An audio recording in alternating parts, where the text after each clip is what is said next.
ദേവകുമാരനും എൻ്റെ മാതാവിനും ഞാൻ ഒത്തിരി നന്ദി പറയുന്നു ഇവിടെ നിൽക്കാൻ സാധിച്ചതിന്. എൻ്റെ പേര് മിനി. ഞാൻ കോഴിക്കോട് ജില്ലയിലെ താമരശ്ശേരി രൂപതയിൽ നിന്നാണ് വരുന്നത്. പക്ഷേ ഇപ്പോൾ ഞാൻ വരുന്നത് ഇസ്രായേലിൽ നിന്നാണ്. ഇന്ന് രാവിലെയാണ് ഞാനിവിടെ വന്ന് ഇറങ്ങിയത്. നേരെ അമ്മയുടെ അടുത്തേക്കാണ് ഞാൻ വന്നത്. എനിക്ക് കിട്ടിയ അനുഗ്രഹം അത് അമ്മയുടെ അടുത്ത് ആദ്യമേ പറഞ്ഞിട്ടാണ് ഞാൻ വീട്ടിലേക്ക് പോകാൻ തീരുമാനിച്ചത്. എനിക്ക് ഇവിടെ വന്നിട്ട് ആദ്യമായിട്ട് ഞാൻ ഈ ഈശോയെക്കുറിച്ച് മാതാവിനെക്കുറിച്ച് അറിഞ്ഞത് പറയണ്ടേ. ഞാൻ യൂട്യൂബിൽ വെറുതെ ഇങ്ങനെ നോക്കുന്ന സമയത്ത് ഒരു സാക്ഷ്യം കണ്ടു. അത് ഞാൻ എൻ്റെ മോളോട് പറഞ്ഞു. അപ്പോൾ മോള് പറഞ്ഞു, നമുക്കൊന്ന് മാതാവിൻ്റെ അടുത്ത് പോയാലോ. അപ്പോൾ ഞങ്ങളങ്ങനെ കുടുംബസമേതമാണ് ഇവിടെ ആദ്യമേ വന്നു. ഞാൻ ഉടമ്പടി വെച്ചു, പ്രാർത്ഥിച്ചു. എനിക്കൊരു ജോലി വേണമെന്ന് 4ാമത്തെ നിയോഗമായിട്ട് വെച്ചു. ഞാൻ പോയി 2ാമത് പുതുക്കാൻ വന്ന സമയത്ത് ഞാൻ SLC ബുക്കുമായിട്ടാണ് വന്നത്. നിങ്ങൾക്കറിയാം, എനിക്ക് വലിയ പഠിപ്പമൊന്നുമില്ല. പക്ഷേ ഞാൻ മാതാവിനോട് ചോദിച്ചൊരു ചോദ്യമുണ്ട്. ഇവിടെ വന്ന് ഉടമ്പടി എടുത്ത് ഞാൻ അവിടെ നിന്ന് SLC ബുക്ക് തുറന്ന് വെച്ച് പറഞ്ഞു, മാതാവേ, എനിക്ക് ഈ SLC ബുക്ക് വെച്ച് എനിക്കൊരു ഗവൺമെൻറ് ജോലി നിനക്ക് തരാൻ പറ്റുമോ? എൻ്റെ അഹങ്കാരമാണെന്ന് എനിക്കറിയാം. പക്ഷേ എൻ്റെ പ്രാർത്ഥന അമ്മ കേട്ടു. അതിനുശേഷം ഞാൻ ഇസ്രായേലിൽ പോകാനുള്ള വഴിയൊരുക്കി. എൻ്റെ സുഹൃത്ത് വഴിയാണ് എനിക്കത് ഒരുക്കി തന്നത്. അങ്ങനെ ഞാൻ അതിൻ്റെ പേപ്പറുകൾ നീക്കുകയുണ്ടായി. ആ സമയത്ത് എനിക്ക് ഇസ്രായേലിൽ പോകണമെങ്കിൽ എൻ്റെ മാരേജ് സർട്ടിഫിക്കറ്റ്, അതായത് മാരേജ് രജിസ്റ്റർ ചെയ്ത സർട്ടിഫിക്കറ്റിന് ആവശ്യമായിരുന്നു. 10-20 കൊല്ലമായി ഞങ്ങളുടെ കല്യാണം കഴിഞ്ഞിട്ട്. ആ സമയത്ത് ഞാൻ സർട്ടിഫിക്കറ്റിന് വേണ്ടി പഞ്ചായത്തിൽ പോയ സമയത്ത് വലിയൊരു മേശ നിറച്ച് ഈ സർട്ടിഫിക്കറ്റിന് വേണ്ടി കാത്തിരിക്കുന്ന അപേക്ഷ ഫോമുകളാണ്. ഉദ്യോഗസ്ഥൻ എന്നോട് പറഞ്ഞു, ചേച്ചി പെട്ടെന്നൊന്നും നടക്കത്തില്ല. പക്ഷേ ഞാൻ എൻ്റെ അമ്മ മാതാവിനെയും കൊണ്ടാണ് പോയത്. അവിടെ പോയി ഞാൻ ഉപ്പിട്ട് പ്രാർത്ഥിച്ചു, കാശുരൂപം വെച്ചു, വിശ്വാസ പ്രമാണം ചൊല്ലി. അങ്ങനെ എനിക്ക് വേണ്ടി ആ ഉദ്യോഗസ്ഥൻ തന്നെ ഒരാഴ്ചയ്ക്കുള്ളിൽ ഹെഡ് ഓഫീസിൽ പോയി തിരിച്ചു വന്ന ആ പേപ്പർ 2-3 ആഴ്ച കൊണ്ട് എനിക്ക് മാരേജ് സർട്ടിഫിക്കറ്റിൻ്റെ പേപ്പർ റെഡിയാക്കി കിട്ടി. ഞാൻ എൻ്റെ അപേക്ഷകളെല്ലാം പെട്ടെന്ന് വെച്ചു. പക്ഷെ ഒന്നും നീങ്ങിയില്ല. അങ്ങനെ ഞാനിവിടെ അച്ഛനെ കാണാൻ ഒരു ഭാഗ്യം എനിക്ക് ലഭിച്ചു. ഞാൻ അച്ഛൻ്റെ ബ്ലെസ്സിങ് വാങ്ങി പ്രാർത്ഥിച്ചു. ഞാൻ പോയി. പിന്നീട് എൻ്റെ ജീവിതത്തിലെ മാറ്റങ്ങൾ ഒരുപാട് പെട്ടെന്നായിരുന്നു. ഞാൻ പോലും അറിയാതെ എൻ്റെ വിസ എത്തി. സാധാരണ എല്ലാവർക്കും വിസ വരുന്നത് എന്തെങ്കിലും പൈസയൊക്കെ കൊടുത്തതിന് ശേഷമാണ്. പക്ഷെ എനിക്ക് വിസ ആദ്യം വന്നു. പൈസയൊന്നും റെഡിയായില്ല. ഒരുപാട് കടങ്ങളുണ്ട്. 10-40 ലക്ഷം രൂപയോളം കടമുണ്ട്. അതങ്ങനെ നിൽക്കുന്നു. ആ സമയത്ത് ഞങ്ങൾക്കൊരു ചിട്ടി ഉണ്ടായിരുന്നു. മാതാവിനോട് പ്രാർത്ഥിച്ചു. മാതാവ് എനിക്ക് ആ ചിട്ടി, അത് പ്രത്യേകതയുണ്ട്. ആ ചിട്ടിക്ക് 1ാം നമ്പറാണ് എൻ്റെ ചിട്ടി നമ്പർ. 40 വർഷം പഴക്കമുള്ള ഒരു ബാങ്കിലാണ് അന്ന് ഞാൻ ആ ചിട്ടിക്ക് കൂടിയത്. ചിട്ടിയിൽ പൈസ അടച്ചപ്പം ബാങ്കിൽ സ്റ്റാഫ് എന്നോട് പറഞ്ഞു, ചേച്ചി ഒരിക്കലും 1ാം നമ്പറുകാർക്ക് നറുക്ക് വീടില്ല കേട്ടോ എന്ന്. ആയിക്കോട്ടെ, ഞാൻ എൻ്റെ മാതാവിനെയും കൊണ്ടാണ് പോയത്. അവിടെയും 3ാമത്തെ മാസം നറുക്ക് വീണു. ചിട്ടി ഞങ്ങൾക്കടിച്ചു. ഞങ്ങളുടെ കുറച്ചൊക്കെ കടബാധ്യതകൾ അങ്ങനെ മാറി. ആ സമയത്താണ് ഇസ്രായേലിൽ പോകാനുള്ള പേപ്പറുകളും നീങ്ങിക്കൊണ്ടിരിക്കുന്നത്. എൻ്റെ പേപ്പറുകളെല്ലാം വളരെ ഫാസ്റ്റായിട്ട് നീങ്ങി. ഞാൻ വിസ വന്നു. ഒരാഴ്ചയ്ക്കുള്ളിൽ തന്നെ കയറണമെന്നോ വന്നു. അങ്ങനെ ഞാൻ ബോംബെക്ക് പോയി. ബോംബെയിൽ ക്ലാസ്സിൽ അറ്റൻഡ് ചെയ്തു. അവിടെയും മാതാവ് എനിക്ക് മുമ്പേ പോയി. എനിക്ക് ഭാഷകൾ അറിയില്ല, എന്താണ് പറയേണ്ടതെന്നറിയില്ല. അവിടെ ഞാൻ മാതാവിനെ പറഞ്ഞു വിട്ടു. മാതാവിനോട് പറഞ്ഞു, മാതാവേ, എനിക്ക് മുമ്പേ നീ പോകണം. എന്നിട്ട് അവിടെ പോയി ഇരുന്ന് നീ സംസാരിക്കണം എനിക്ക് വേണ്ടി. ഞാനൊന്നും പറയത്തില്ല കേട്ടോ, എനിക്ക് പറയാൻ അറിയത്തില്ല. പക്ഷേ അവിടെയും മാതാവ് എനിക്ക് വേണ്ടി ഒത്തിരി പ്രവർത്തിച്ചു. ഞാൻ അവിടെ ഉദ്യോഗസ്ഥ ചോദിച്ചത് എന്താണെന്ന് എനിക്കറിയില്ല. ആൻസർ പറഞ്ഞതും എന്താണെന്ന് എനിക്ക് വ്യക്തമായിട്ടറിയില്ല. ഞാൻ അവിടുന്ന് ഇസ്രായേലിലേക്ക് പോയി. ഇസ്രായേലിൽ ചെന്നിറങ്ങി. ദൈവത്തിൻ്റെ നാട്ടിൽ കാലുകുത്താൻ ദൈവം എനിക്ക് അവസരം തന്നു. ഇപ്പം നിങ്ങൾക്കറിയാം, ഞാൻ കെയർ ഗിവറായിട്ടാണ് അവിടെ ജോലി ചെയ്യുന്നത്. അവിടെ പകുതി ഗവൺമെൻറ്റിൻ്റെ സാലറിയും പകുതി അല്ലാതെയുള്ള സാലറിയാണ്. അപ്പം ഞാൻ ഈ മാതാവിനോട് ചോദിച്ചത് എന്തായിരുന്നു? നിങ്ങളെല്ലാം അറിഞ്ഞതാണ്, ഞാനൊരു ഗവൺമെൻറ് ജോലിയാണ്. എൻ്റെ ക്വാളിഫിക്കേഷൻ അനുസരിച്ച് എനിക്ക് നല്ല സാലറിയോട് കൂടി എനിക്ക് മാതാവ് അവിടെ ഒരു ജോലി ഒരുക്കി തന്നു. അങ്ങനെ ഞാൻ ജോലി തുടർന്നു. അങ്ങനെ നിൽക്കുമ്പോഴാണ് എനിക്ക് ഞായറാഴ്ച വിശുദ്ധ കുർബാനയിൽ പങ്കെടുക്കാൻ പറ്റുന്നില്ല. ഇപ്പം ഞാൻ 10-14 കൊല്ലമായിട്ട് വേദപാഠമൊക്കെ പഠിപ്പിക്കുന്ന അധ്യാപികയാണ്. പക്ഷേ അന്ന് ഞാനുണ്ടായിരുന്ന അധ്യാപിക സ്ഥാനത്തും ഉടമ്പടിക്ക് ശേഷം ഞാൻ എന്താണെന്നും എങ്ങനെയാണ് ദൈവത്തോട് പ്രാർത്ഥിക്കേണ്ടതെന്നും ഒക്കെ പഠിച്ചത് ഈ ഉടമ്പടിയിലൂടെയാണ്. ഞാൻ പലപ്പോഴും പ്രാർത്ഥിക്കും, അത് വേണം ഇത് വേണമെന്ന്. പക്ഷേ അങ്ങനെയല്ലായിരുന്നു എന്നെ ഉടമ്പടി നയിച്ചുകൊണ്ടിരുന്നത്. ഞാൻ നന്നായിട്ട് മാതാവിനെ മനസ്സിലാക്കാനും മാതാവ് എന്നെ മനസ്സിലാക്കി എനിക്ക് എങ്ങനെയാണ് പോകേണ്ട വഴി എന്ന് മാതാവ് എനിക്ക് മുൻപേ എന്നെ വഴിയൊരുക്കുന്നതായിട്ട് എനിക്ക് മനസ്സിലാകാൻ തുടങ്ങി. അങ്ങനെ ഞാൻ ഇസ്രായേലിൽ ചെന്ന് മാതാവിനോട് പ്രാർത്ഥിച്ചു, മാതാവേ എനിക്ക് ഞായറാഴ്ചത്തെ വിശുദ്ധ ബലി മുടങ്ങിപ്പോകുന്നുണ്ടല്ലോ, ഇനി അതിനെന്താ ചെയ്യുക ഞാൻ? അപ്പോൾ എൻ്റെ മാതാവ് എന്ത് ചെയ്തു? ഞാൻ ആദ്യം ജോലി ചെയ്തിടത്തുനിന്ന് മാറ്റി എന്നെ ജെറുസലേമിലേക്ക് കൊണ്ടുപോയി. അവിടെ എനിക്ക് ഞായറാഴ്ചത്തെ വിശുദ്ധ കുർബാനയിൽ പങ്കെടുക്കുന്ന രീതിയിൽ എൻ്റെ ജോലി ക്രമപ്പെടുത്തി തന്നു. മാതാവ് തന്നെ അവിടെയും പ്രവർത്തിച്ചത്. അതിനുമുണ്ട് അടയാളങ്ങൾ. ഞാൻ മാതാവിനോട് പറഞ്ഞു, മാതാവേ എനിക്ക് ഭാഷകൾ അറിയത്തില്ല, അപ്പം ഈ ജെറുസലേം ഭാഗത്തൊക്കെ ജോലി ചെയ്യണമെങ്കിൽ അത്യാവശ്യം നല്ല പെർഫോമൻസ് ചെയ്യണമെന്നൊക്കെയാണ് പറയുക. പക്ഷേ ഞാൻ മാതാവിനോട് പറഞ്ഞു, നീ മുന്നേ പോകണം, എന്നിട്ട് ആ വീടും സാഹചര്യങ്ങളും ജോലിയും ഒക്കെ നീ നോക്കണം, എന്നിട്ട് പറയണം, എന്നിട്ട് നീ മിനിയെ കൊണ്ടായാൽ മതിയെന്ന് പറഞ്ഞു. മാതാവ് അതുപോലെ തന്നെ ആദ്യം ഒരു സഹോദരി ആ വീട്ടിൽ കൊണ്ടുപോയി വീടും അന്തരീക്ഷവും സാഹചര്യങ്ങളും ഒക്കെ കാണിച്ചു തന്നു. അതിനുശേഷം ആ ചേച്ചി എവിടെ വെച്ചാൽ ഞങ്ങൾ കണ്ടുമുട്ടിയെന്ന് ചോദിച്ചാൽ കാൽവരിയിലെ ഈശോയുടെ കബറിടത്തിൽ വെച്ച് ഞാൻ പ്രാർത്ഥിക്കുമ്പോൾ ഒരു ചേച്ചി എൻ്റെ അടുത്തിരുന്ന് പ്രാർത്ഥിക്കുക. അപ്പോൾ ആ ചേച്ചി പ്രാർത്ഥിച്ച് പുറത്തിറങ്ങുമ്പോൾ ഞാൻ പറഞ്ഞു, ചേച്ചി ഒന്ന് നിൽക്കണം കേട്ടോന്ന്. ഈശോയുടെ കബറിടത്തിൽ ഞാൻ പ്രാർത്ഥിച്ചിരുന്നു, ഈശോയെ എനിക്കൊരു ജോലി വേണം, അത് ഞായറാഴ്ചത്തെ കുർബാനയിൽ പങ്കെടുക്കുന്ന രീതിയിൽ. ആ ചേച്ചി അവിടെ നിന്നു. ചേച്ചി എന്നിട്ട് എന്താ ചെയ്തേ? ചേച്ചീനോട് ഈ ജോലി പലരും ചോദിച്ചു. ചേച്ചി വാ തുറക്കാൻ പറ്റുന്നില്ല എന്നാണ് ചേച്ചി പറയുന്നത്. അപ്പോൾ ആരോടും എനിക്ക് പറയാൻ പറ്റുന്നില്ല ഇങ്ങനൊരു ജോലിയുണ്ടെന്ന്. പക്ഷേ ആ ചേച്ചി എന്നെ കണ്ടപ്പോൾ പറഞ്ഞു, മോളെ ഇവിടെ ഒരു ജോലിയുണ്ട് കേട്ടോ, നീ ഒന്ന് പോയി നോക്ക്. അപ്പം ആര് മുന്നേ പോയി?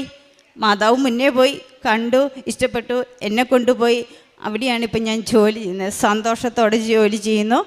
അങ്ങനെ മാതാവിന് കളി. പിന്നെ എൻ്റെ കടബാധ്യത എനിക്കറിയാം. ഇപ്പം നറുക്ക് വീണ് ചിട്ടി കിട്ടി ഞങ്ങളുടെ കടവ് കുറച്ചൊക്കെ അങ്ങ് വീടി. പിന്നെ ജോലി മേഖലയായി, അതിന്നും ഒരു പകുതി സമാധാനമായി. ഇപ്പം കടബാധ്യതയെക്കുറിച്ചുള്ള ടെൻഷനൊക്കെ ഒരുപാട് കുറഞ്ഞു. പിന്നെ എൻ്റെ മോൾക്ക് ഏത് കോഴ്സ് തിരഞ്ഞെടുക്കണം എന്നറിയത്തില്ല. ഒരു വർഷമായി അവളിങ്ങനെ കോഴ്സിന് വേണ്ടി തപ്പി നടക്കുന്നു. ആ സമയത്താണ് അവൾക്ക് മാതാവ് ഒരു കോഴ്സ് അവളുടെ ഫോണിലൂടെ അവൾക്ക് കാണിച്ചു കൊടുക്കുകയാണ്. അപ്പം ആ കോഴ്സ് അവൾ തിരഞ്ഞെടുക്കാൻ വേണ്ടി വന്നു. അന്ന് മാതാവിനോട് ഇവിടെ മാതാവിന് മുമ്പ് വെച്ച് പറഞ്ഞു, മാതാവേ നീ ആഗ്രഹിക്കുന്നുണ്ടെങ്കിൽ ഞാൻ ഇവിടെ വെച്ച് അമ്മേ ആ സ്കൂളിലേക്ക് വിളിക്കും, അവിടുന്ന് എനിക്ക് നീ ഉത്തരം തരണം എന്ന് പറഞ്ഞു. അമ്മ അവളെ ആ കോഴ്സിലേക്ക് നയിച്ചു. ഇപ്പോൾ അവിടെ ആ കോഴ്സിലേക്ക് ചെയ്തുകൊണ്ടിരിക്കുകയാണ്. ബാക്കി കാര്യങ്ങളൊക്കെ അവൾ തന്നെ പിന്നീട് പറയുന്നതായിരിക്കും. അതുപോലെ തന്നെ പിന്നെയുള്ളത് എനിക്ക് കിട്ടിയ വലിയ വലിയ അനുഗ്രഹങ്ങളെന്ന് പറഞ്ഞാൽ ഓരോ നിമിഷവും എന്നെ നയിച്ചുകൊണ്ടിരിക്കുന്നതാണ്. അപ്പോൾ ഞാൻ പ്രേക്ഷിത പ്രവർത്തനം ചെയ്യും. പ്രേക്ഷിത പ്രവർത്തനം ചെയ്യുന്ന സമയത്ത് ഞാൻ മാതാവിനെ ആദ്യം പോവും, മാതാവേ ഞാൻ പോകുന്ന പ്രേക്ഷിത പ്രവർത്തനങ്ങളൊക്കെ നല്ല രീതിയിൽ ചെയ്യാൻ എന്നെ സഹായിക്കണം കേട്ടോ. അപ്പോൾ ഞാൻ പേപ്പറും കൊണ്ട് പോകും. പേപ്പർ കൊണ്ടുപോയി കൊടുക്കുന്ന സമയത്ത് ചില ചേച്ചിമാരൊക്കെ എൻ്റെ തലയിൽ കൈവച്ച് അനുഗ്രഹിക്കും, പ്രാർത്ഥിക്കും, നന്നായി വരും കേട്ടോ മോളെ എന്നൊക്കെ പറയും. അവരുടെ പ്രതിസന്ധി ഘട്ടത്തിലാണ് പോലും ഞാൻ ഈ പേപ്പർ കൊടുത്തത്. അവരിവിടെ വന്ന് ഒത്തിരിയേറെ പേര് ഞാൻ പറഞ്ഞിട്ട് ഉടമ്പടി എടുത്തിട്ടുണ്ട്. അതുപോലെ ഇസ്രായേലിലുള്ള എല്ലാ സമയവും ഞാനിത് തന്നെയാണ് പറയാറ്, മാതാവിനെക്കുറിച്ച് കേട്ടോ പറയാറ് കൂടുതലും.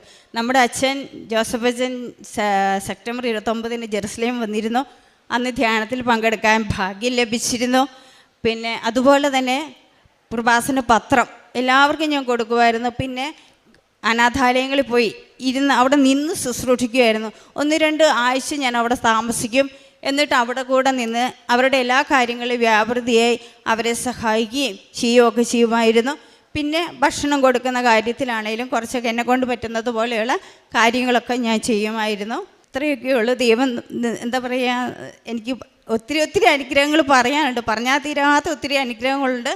ഇതാണ് ഈശോയും മാതാവും എനിക്ക് തന്ന ഒത്തിരി അനുഗ്രഹത്തിന് 1000 നന്ദി. പിന്നെ ഞാൻ ബോംബെയിൽ ക്ലാസ് ഉണ്ടായിരുന്നു ഞങ്ങൾക്ക് ഈ കെയർഗിവർമാരുടെ കൊള്ള. ആ ക്ലാസ്സിന് ഞാൻ പോകുമ്പം ഈ സ്ഥലമില്ല, റൂമിലൊന്നും സ്ഥലമില്ല. അപ്പോൾ ഈ മാതാവിനെയും കൊണ്ടാണ് ഞാൻ പോവുക. അപ്പോൾ ഈ മാതാവിനെ കൊണ്ട് വെക്കാനൊരു സ്ഥലമില്ല. അപ്പം ഞാൻ നിലത്താണ് ഇങ്ങനെ കിടന്ന ബെഡിട്ടിട്ട്, 2-3 പേരുടെ ഇടയിലൊരു ബെഡിട്ടിട്ട് ഞാനും കിടക്കുക. അപ്പം ഞാൻ നോക്കുമ്പോൾ എൻ്റെ മാതാവിന് വെക്കാൻ ഒരു ഇടവും കിട്ടുന്നില്ല. അപ്പം ഞാൻ പറഞ്ഞു, മാതാവേ, നിന്നെ വെക്കാൻ പോലും എനിക്കൊരു ഇടമില്ലല്ലോ, കാരണം അപ്പുറത്തും ഇപ്പുറത്തും ഒക്കെ ആൾക്കാരാണ്. അപ്പം ഞാൻ ഈ മാതാവിനെ എന്ത് ചെയ്യുന്ന വെച്ചാൽ ഒരു പുറത്ത് പോലെ വെച്ചിട്ട് അതിൻ്റെ മുകളിൽ മാതാവിനെ വെച്ചിട്ട് അതിൻ്റെ മുകളിൽ തിരിയും കത്തിച്ച് ഞാൻ പ്രാർത്ഥിക്കും രാത്രിയിൽ. ഇപ്പോൾ 2 ബെഡുകാരും അപ്പുറം ഇപ്പുറം ഇരിക്കും, ഞാൻ അതിൻ്റെ നടുക്ക് ഇത്തിരിയുള്ള സ്ഥലത്ത് ഇരുന്നാണ് പ്രാർത്ഥിക്കാറ്. ആ സമയത്ത് ഞാൻ അന്ന് കടന്നിറങ്ങിയപ്പോൾ രാത്രിയിലും മാതാവിൻ്റെ ആകാശത്തുണ്ട് ചാര നിറത്തിൽ മാതാവ് ഇങ്ങനെ നിൽക്കുക. പിറ്റേ ദിവസം തന്നെ എനിക്ക് റൂം ഒരുക്കി തന്നു. മാതാവിനെ വെക്കാനുള്ള സ്റ്റാൻഡായി. പ്രാർത്ഥിക്കുന്ന റൂമിലേക്ക്, അതായത് എൻ്റെ റൂമിലുള്ളവരെല്ലാം പ്രാർത്ഥനക്കാരായിരുന്നു. അവരെല്ലാവരും ഒന്നിച്ച് ഞങ്ങൾ പിന്നെ ഒന്നിച്ചായി പ്രാർത്ഥന. അങ്ങനെ ഞങ്ങൾ ഒന്നിച്ച് തന്നെയാണ് ഇസ്രായേലിലേക്ക് പോകാനും സാധിച്ചത്. മിനി റോജി എന്ന ഈ സഹോദരി തൻ്റെ ജീവിതം കടന്നുപോയ വലിയ പ്രതിസന്ധിയുടെ നാളുകളെ ദൈവസന്നിധിയിൽ സമർപ്പിച്ചുകൊണ്ട് പരിശുദ്ധമ്മയുടെ ഉടമ്പടിയെടുത്ത് ജീവിച്ചതിലൂടെ ലഭിച്ച അനുഗ്രഹങ്ങളെ സാക്ഷ്യപ്പെടുത്തുകയാണ്. മകൾ ആദ്യം പറയുന്നത്, ഇവിടെ ഉടമ്പടി എടുക്കുവാൻ വന്ന നാളുകളിൽ SSLC ബുക്ക് അമ്മ മാതാവിൻ്റെ അരികിൽ കൊടുത്തുകൊണ്ട് ഇതിന് ചേരുന്ന ഒരു ജോലി, സർക്കാർ ജോലി ലഭിക്കണമെന്ന പ്രാർത്ഥനയാണ്. അത് ബാലിശമെന്ന ആദ്യ കേൾവിയിൽ നമുക്കെല്ലാവർക്കും തോന്നുന്നുണ്ട്. അത് സഹോദരി തന്നെ അത് സ്വയം പറയുന്നുമുണ്ട്. എന്നാൽ എങ്ങനെയാണ് ഓരോ കാര്യവും വേണ്ടതുപോലെ അമ്മ മാതാവ് ക്രമീകരിക്കുന്നതെന്ന് തുടർന്നുള്ള ഓരോ കാര്യങ്ങളും നമുക്ക് പറഞ്ഞു തരികയാണ്. മകൾ നിയോഗം വെച്ച് പോകുന്നു, വലിയ കടബാധ്യതയുണ്ട്, ജീവിതം വല്ലാത്ത പ്രതിസന്ധിയിലാണ്, ഒത്തിരി നാളായി പല ജോലി അന്വേഷിക്കുന്നു, നടക്കുന്നില്ല. അങ്ങനെ ഇസ്രായേൽ പോകുവാനുള്ള വഴി തെളിയുന്നു, ഇസ്രായേലിലേക്ക് ചെന്നു ചേരുന്നു.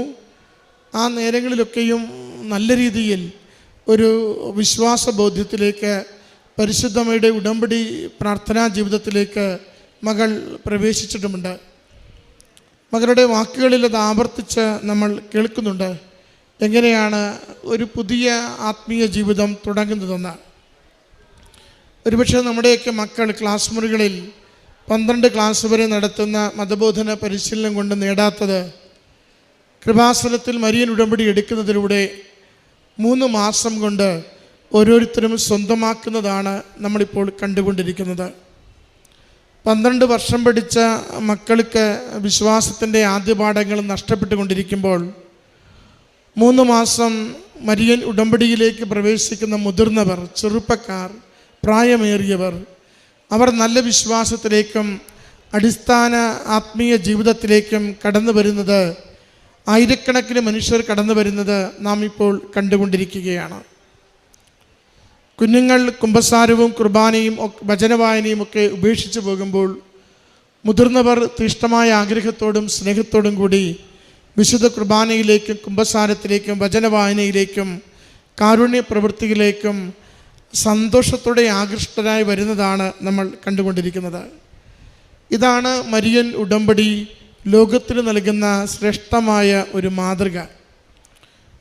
ആർക്കും ഒരുപക്ഷെ സ്പർശിക്കുവാനാവില്ല, തൊടാനാവില്ല എന്ന് കരുതുന്ന ഒരു സമൂഹത്തെ, യുവജനങ്ങളെയും മുതിർന്നവരെയും എത്ര സുന്ദരമായി അമ്മ മാതാവ് തന്നോട് ചേർത്ത് പിടിച്ചുകൊണ്ട് വലിയ അനുഗ്രഹത്തിൻ്റെ ധാര നല്ല ആത്മീയ വിശുദ്ധീകരണത്തിലൂടെ തുടർച്ചയായി നൽകിക്കൊണ്ടിരിക്കുന്നതാണ് നമ്മൾ ഈ കൃപാസനമെന്ന ആലയത്തിൽ നിന്നും ലോകത്തിൻ്റെ എല്ലാ ദേശത്തേക്കും പോയിക്കൊണ്ടിരിക്കുന്ന വിശ്വാസ സമൂഹത്തിന് നൽകിക്കൊണ്ടിരിക്കുന്ന ഒരു സന്തോഷം.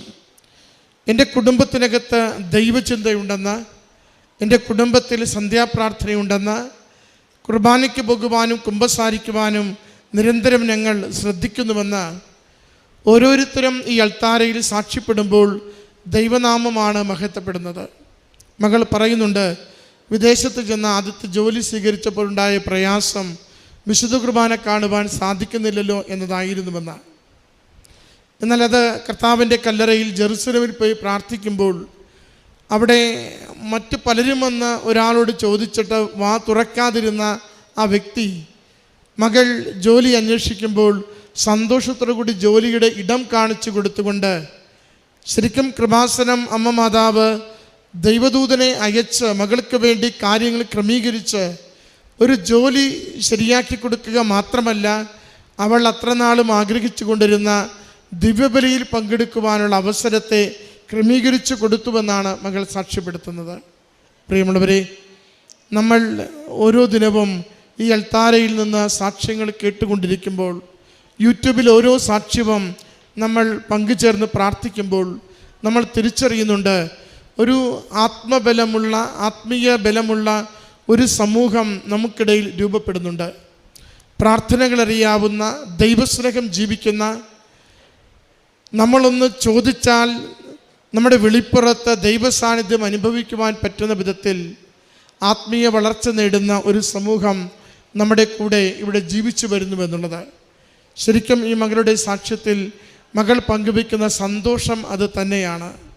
കടബാധ്യതകളൊക്കെയും കുറച്ചു കൊണ്ടുവരുന്നതിന്, ജീവിതം സുരക്ഷിതമാകുന്നതിന്, മറ്റ് ജീവിതത്തിൻ്റെ മേഖലകൾ വിശുദ്ധിയിൽ ക്രമീകരിക്കപ്പെടുന്നതിന് ഒക്കെ അമ്മ മാതാവ് ഉടമ്പടി ജീവിതത്തിലൂടെ മകളെയും കുടുംബത്തെയും സഹായിച്ചുവെന്ന്. നമുക്ക് ഉടമ്പടി ജീവിതത്തിലേക്ക് കടന്നു വരുമ്പോൾ ആഗ്രഹത്തോടെ അമ്മയുടെ അരികിൽ സമർപ്പിക്കേണ്ട പ്രാർത്ഥന ഇതുതന്നെയാണ്.